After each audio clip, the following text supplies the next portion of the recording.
그날과 그때 성경적인 재림론에서 현재 가장 극단적이고도 위험한 두 가지 견해는 시한부 종말론과 불시 재림론이다. 시한부 종말론은 재림 연대는 물론이요 그 날짜와 시간의 장소까지 예언한 어리석음을 범한다.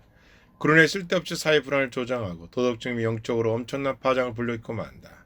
한편 불시 재림론에 의하면 주님의 재림 언제나 임박해 있으며 도적같이 몰래 임하오는 아무 때나 불시에 다가온다고 한다. 앤토니 타임. 그러나 상기의 두 가지 견해는 전부 잘못된 이론이다. 비성경적인 주장이요 인간의 상상에서 한물일 뿐이다. 그리스도께서 도둑같이 오신다는 것은 영적으로 깨어있지 않고 잠들어 있는 불신 세상이나 명목상의 신자 내전 타락한 사람들에만 해당된다. 더구나 재림의 정확한 날짜와 시간은 성부 하나님만이 알고 계시는 초특급 비밀이다. 따라서 재림은 아무 때나 갑자기 발생할 수 있는 성질의 것이 아니다. 반드시 사전에 충분한 경고나 예고가 있는 후에 비로소 다가오는 인류 역사상 대단히 중대한 사안이다. 모든 인류의 최종 운명을 좌우할 지상치의 놀라운 사건이다. 즉 시대의 징조들, 다른 말로는 종말의 징조들이 신구약 성경에 수없이 많이 얘기되었고 예수 그리스도 재림에 앞서 그 징조들은 반드시 유지해야만 한다. 시대의 징조들은 그리스도의 재림을 시작하거나 재림 전에 발생한 어떤 사건과 상황을 말한다. 즉 종말의 징조들을 통하여 예수 그리스도의 재림이 정말로 가까웠음 알려지는 경고의 성격을 갖는 징조들이다. 성경 본문에서 시대의 징조들은 뭐가 나무의 여러 가지 증상과 서로 비교되었다. 뭐가 나무에 싹이 나오고 잎이 돋아나며 여름의 계절이 곧 다가오듯이 말세의 징조들이 나타나면 인재의 재림들까지 가까운 줄 알아야 한다. 뭐가 나무의 재반 증상은 이스라엘 독립이 아니라 말세의 징조들을 여름은 재림을 나타낸다. 그런데 시대의 징조 곧 말세의 징표들은 마태복음 24장 요한계시록 6장에서 전 세계 복음 전파와 전쟁과 기근과 전염병, 지진 등을 소개되었다. 요한계시록의 첫 번째를 비롯해서 여섯째 이는 초림 때부터 재림 직전까지 상황을 묘사한 것이다. 즉 신약 시대 전반에 걸쳐서 발생한 사건들을 일반적인 징조들로 말할 수 있다. 이것이 바로 마태복음 24장 3절에 나타난 시대의 종말이다. 일반적으로 대략적인 종말로서 많은 사건들이 발생하는 다소 긴 시간을 나타낸다. 일반적인 징조들은 현 세상이 하나님 저주 아래 놓여 있고 그분의 진노를 받아 결국 멸망할 것을 얘기해 준다. 이런 증상들이 나타나면 심판주가 바로 문 앞에 서게 있는 사실을 깨달아야 한다. 그러나 그 모든 징조는 엄밀히면서 생긴 끝의 징조는 아니다. 이런 일들, 즉 전쟁과 기근과 전염병과 지진이 있듯이 반드시 발생하지만 그 종말은 아직 아니기 때문이다. 여기서 언급된 그 종말은 특별하도 정확한 종말을 말한다. 종말을 완료시키는 단어의 사건을 뜻한다. 정확히 종말은 복음 전파서에 전부 완료되는 시점이 될 것이다.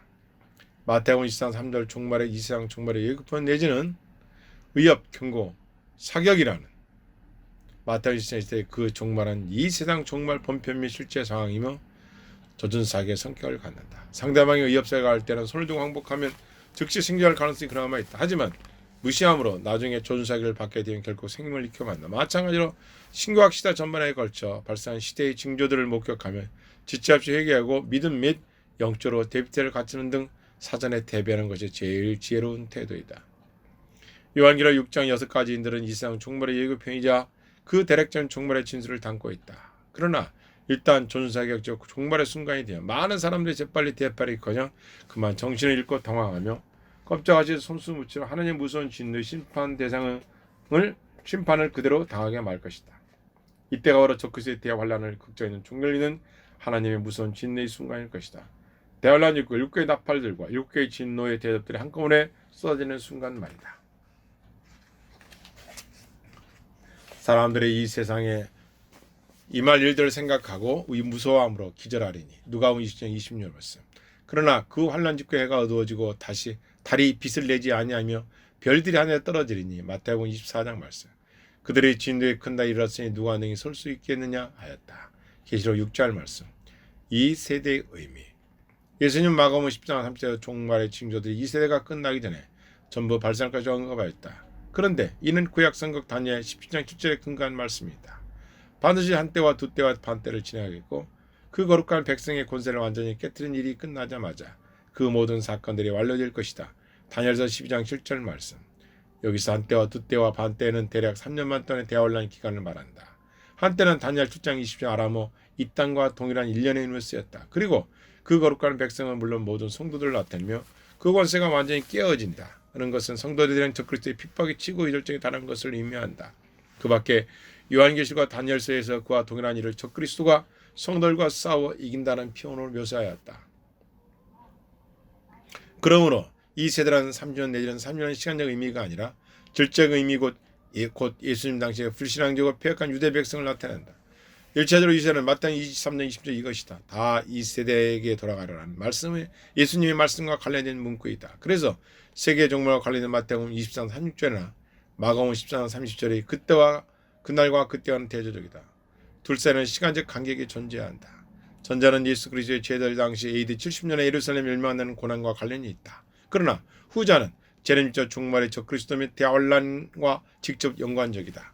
전자의 대로 AD 70년 로마의 디도 장군에 의해서 예루살렘 성은 완전히 멸망하였고 성전도 파괴되었으며 이스라엘 민족은 세계 밖으로 흩어졌다. 그러나 이 세대라는 말은 종말 직전의 상황과도 분명히 연관되어 있다고 보아야 한다. 그 이유는 예수 그리스도의 재림 직전의 상황이다. AD 70년 예루살렘 멸망 때와 너무나도 흡사하기 때문이다. 여기서 우리는 성경 예언의 이주 성취를 역력히 알 수 있다. 첫 번째, 기본 성취이다. 기본 성취와 그보다 더 중요한 두 번째 성취를 포함하고 있는 것이다. AD 70년 예루살렘 멸망 사건이 그림자와 예표자라는 마지막 말세의 사건은 그 실체에 내리는 예언의 최종 성취다. 과거 AD 70년 일어난 사건은 그리스도의 강림이 영적인 강림과 심판의 강림에 치우쳤다. 그러나 마지막 말세의 상황 종말 바로 직전 예수 그리스도의 재림은 주님이 친히 명실공히 구세주 및 심판주의 자격으로 다시 오시는 인격적인 강림, 자신적인 재림이 될 것이다. 하나님의 특급 비밀. 이 세는 아무리 알려고 해도 결코 밝히지 않는 절대 비밀이 몇 가지였다. 자신이 죽는 날짜와 그 시간, 세계 종말의 날과 예수 그리스도의 재림 날짜와 그 시간 등이 그것이다. 특히 예수 그리스도의 재림 날짜와 정확한 시간 인류 역사상 아직까지 그 누구도 풀지 못한 거대한 수수께로 남아있다. 사이비밀 시한무 종말론자들은 잘못된 이론이나 사상에 근거하여 재림 연대는 물론이요 그 날짜와 시간까지 예언하기도 한다. 그러나 그때마다 빈번히 그들의 예언은 빗나갔고 얼마 되지 않아 곧 거짓이 발명난다. 성경 그날과 그때 곧 재림의 정확한 시간은 성부 하나님 아버지만이 알고 계시는 초특급 비밀이라고 선언하셨다. 그러나 그때는 아무도 모른다. 하늘의 천사들도 모르고 아들도 모르고 오직 아버지만 아신다. 마태복음 24장 30절 말씀. 이 말씀에서 예수님이 점증법적인 표현에 주목할 필요가 있다.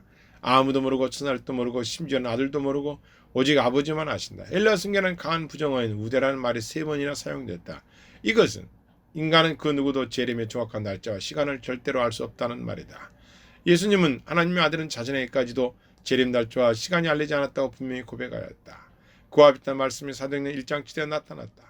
이스라엘 예복 시기를 묻는 제자들에게 승천을 앞두신 주님은 때와 기하는 아버지께서 자기 권한에 되신 너희들이 알 바가 아니라고 말씀하셨다. 자기 권한에 되었다는 말은 자신의 고유 권한이므로 그 시기를 확신한다는 의미이다. 마태복음 24장 30절은 마가복음 13장 구약 병행 9절 스가랴 10장에는 다음과 같이 기록되어 있다. 여호와께서 하시는 독특한 날이 있으니 낮도 아니요 밤도 아니요 돌에 해질 때도 빛이 있을 것이다.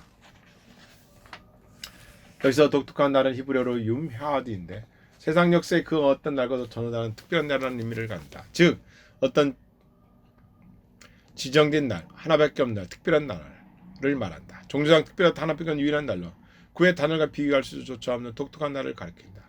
그러므로 그날은 예수 그리스도께서 장차 이 세상에 재림하신 날이며 성부 하나님만이 알고 계신 날이다. 이처럼 재림의 날짜와 적한 시간을 모선에 철저히 비밀로 붙인 까닭은 모든 신자가 그리스도 언제 오실지 모르므로 타락하거나 세속에 물들지 않고 항상 깨어있고 평상이 늘 준비된 자세로 살도록 하시기 위함이다. 초대교회 성도들이 서로 만나거나 할 때 주고받던 인사말 할 때 그것이 바로 마라나다이다. 이 말은 아람어인데 두 가지 의미를 해석할 때 하나는 아다라는 만난 동사가 완료일 때와 명령일 때의 의미와 각기 다르다. 마라나타는 우리 주여라는 의미인 마란과 오다라는 동사 아다의 합성어이다. 그 동사를 완료로 해석하면 우리 주께서 오신다 혹은 오셨다는 의미가 된다. 그러나 동사를 명령으로 해석하면 그는 주여 우리 주여 오시옵소서라고 번역된다. 여기서 우리 재림의 주님에 대한 올바른 태도자세를 배울 수 있다.